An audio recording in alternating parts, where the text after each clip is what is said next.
Good morning, dear students. Today we are going to start our very important part of this chapter, which is Force law for simple harmonic motion and expression for the time period. Okay, now to understand this, first of all consider that the particle is at point O and it can vibrate about its mean position. Like this is considered as mean position of the particle and it is vibrating to and fro, and let this C and D are the extreme positions for the particle. Let at any instant of time the particle is at position P such that the displacement is given by Y. So in this case, the force applied, restoring force which is acting on it, is taking the body back to its mean position. So basically we know that, for example, in case of a simple pendulum, when it oscillates, what happens? It oscillates. Suppose we take this body to this point and release it. When we release it, it come back, okay, due to restoring force which is being produced when we are taking it to this position. And after that, due to this restoring force, it comes back to its mean position. So we can say that the direction of restoring force is opposite to the displacement.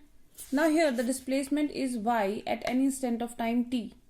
So in that case, we can say that force F is directly proportional to y, or F is equal to minus ky, where k is known as force constant and y is the displacement at an instant of time, and negative sign shows that the force, which is the restoring force, is negative to the direction of displacement. Means if we are taking this body to this point, the displacement is in this direction and restoring force is in this direction.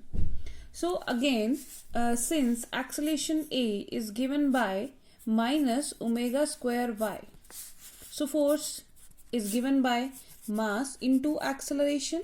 So mass is here, okay, so instead of this, we will put m into omega square y with negative sign. Now this force is equal to this force, so F is equal to minus ky. So minus to minus cancel out, y to y cancel out, so we left with m omega square is equal to k. Or we can say that omega square is equal to k by m, or we can write omega as 2 pi by t, which is equal to k by m.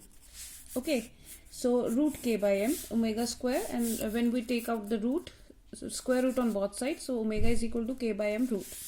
So from here we can write that 1 upon t is equal to 1 upon 2 pi k upon m, where k is the known as this is spring factor and m is our inertia factor. So expression for time period is 1 upon 2 pi spring factor upon inertia factor.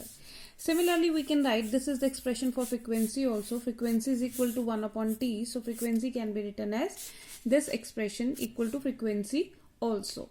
And if we want to find out the expression for time period t, this is equal to 2 pi root of inertia factor upon spring factor.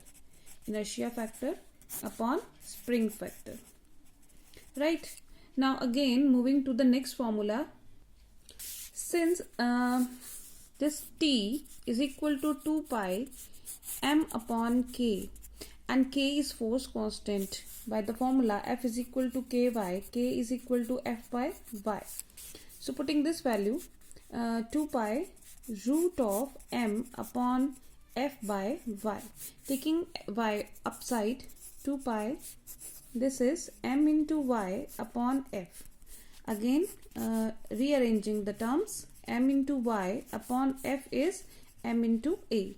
Cancel it out. We are left with 2 pi y upon a. So this is another formula for the time period.